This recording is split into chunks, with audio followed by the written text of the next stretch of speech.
सबका साथ सबका विकास हे ब्रीदवाक्य घेऊन भाजप देशभर आपलं जाळं पसरवण्याचा प्रयत्न करतोय। महाराष्ट्रातही भाजपनं हाच फॉर्म्युला वापरत पक्षाचं जाळं विणायला सुरुवात केली आहे। विदर्भ मराठवाड्यात भाजपची ताकद पाहायला मिळाली, पण पश्चिम महाराष्ट्रात भाजपला म्हणावं तसं यश अजून मिळालेलं नाही। पण विधानसभा निवडणुकीनंतर काँग्रेस आणि राष्ट्रवादीत सुरू असलेल्या कुरघोडीचा फायदा भाजप उठवण्याच्या तयारीत आहे। तळागाळापर्यंत जोपर्यंत भाजप पोहोचत नाही तोपर्यंत भाजप बळकट होऊ शकत नाही, हे लक्षात आल्यामुळे कोल्हापूर शहराची प्रदेश कार्यकारिणीच्या बैठकीसाठी निवड केल्याचं राजकीय अभ्यासकांचं मत आहे। पश्चिम महाराष्ट्रात ज्या दोन काँग्रेसचा बालेकिल्ला म्हणून पश्चिम महाराष्ट्र ओळखला जातो, तिथं भाजपला पाय रोवायला बरंच कठीण जात होतं।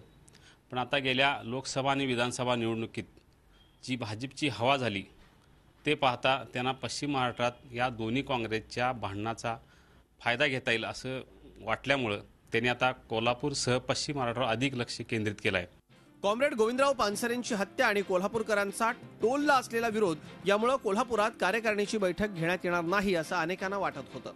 पण दोन्ही मुद्द्यांना बगल देत भाजपनं कोल्हापूरचीच निवड केली।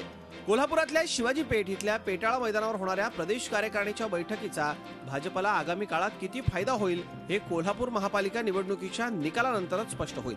प्रताप नाईक, झी मीडिया, कोल्हापूर।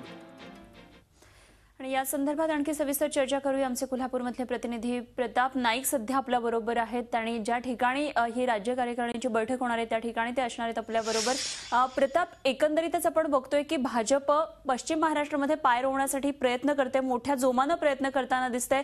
काँग्रेस राष्ट्रवादीच्या बालेकिल्ल्यामध्ये आता घुसण्याचा प्रयत्न हा भाजपचा सुरू आहे। मात्र एकंदरीतच पश्चिम महाराष्ट्रात किंवा खूप मोठी हवा आहे, खूप मोठी चर्चा सुरू आहे। कारण प्रदेश कार्यकारिणीची बैठक जी आहे लोकसभा आणि विधानसभा निवडणुकीनंतर पहिल्यांदाच कोल्हापूरमध्ये होते, पहिल्यांदाच महाराष्ट्रात होते आणि तीही कोल्हापूरमध्ये होते। वास्तविक आपण पाहतो की पश्चिम महाराष्ट्र हा राष्ट्रवादी काँग्रेसचा बालेकिल्ला आहे। या बालेकिल्ल्यातल्या ज्या काही स्थानिक स्वराज्य संस्था असतील किंवा नगरपालिका असतील किंवा महानगरपालिका असतील, या ठिकाणी राष्ट्रवादी आणि काँग्रेसचीच ताकद आहे। या ठिकाणची जर ताकद हस्तगत करायची असेल किंवा मिळवायची असेल तर या ठिकाणी परिषद घेणं उचित आहे असं भाजपाच्या लोकांना वाटलं आणि त्याच्यामुळेच त्यांनी कोल्हापूरची निवड केलेली आहे।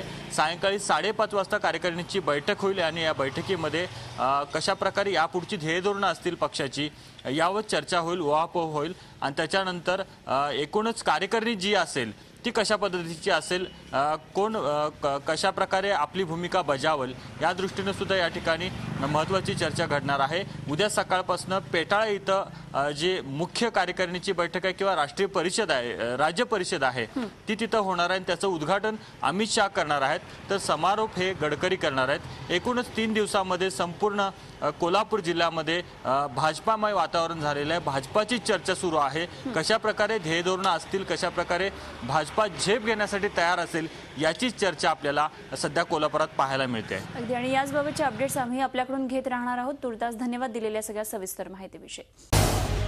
झी 24 तास रहा एक पाऊल पुढे।